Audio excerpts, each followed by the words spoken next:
కాంగ్రెస్ అధినేత రాహుల్ గాంధీపై కేసును అస్సాం పోలీసులు రాష్ట్ర సిఐడికి బదిలీ చేశారు. జనవరి 23న గౌహతిలో భారత్ జోడో న్యాయ యాత్ర సందర్భంగా పార్టీ కార్యకర్తలు పోలీసులకు మధ్య జరిగిన ఘర్షణపై రాహుల్ గాంధీపై అస్సాం పోలీసులు కేసు నమోదు చేశారు.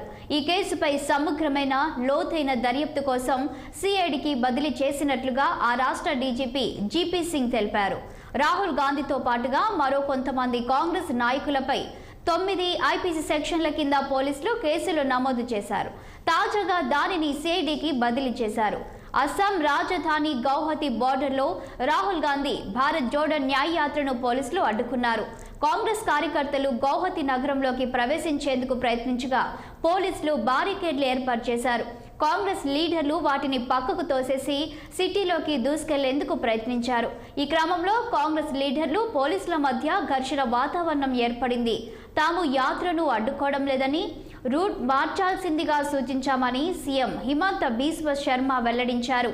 ట్రాఫిక్ జామ్ అవుతుందని, లోయర్ అస్సాం నుంచి యాత్రను కొనసాగించాలని చెబితే ప్రజలను రాహుల్ రెచ్చగొడుతున్నారని సీఎం మండిపడ్డారు.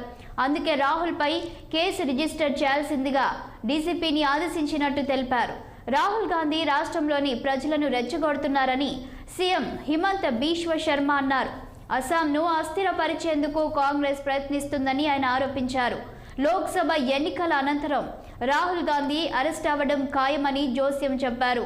ముందు అరెస్టు చేస్తే అది రాజకీయం అవుతుందని చెప్పారు. లోక్సభ ఎన్నికలకు ముందు రాజకీయాలు చేయకూడదని భావిస్తున్నామని హిమంత బిశ్వ తెలిపారు.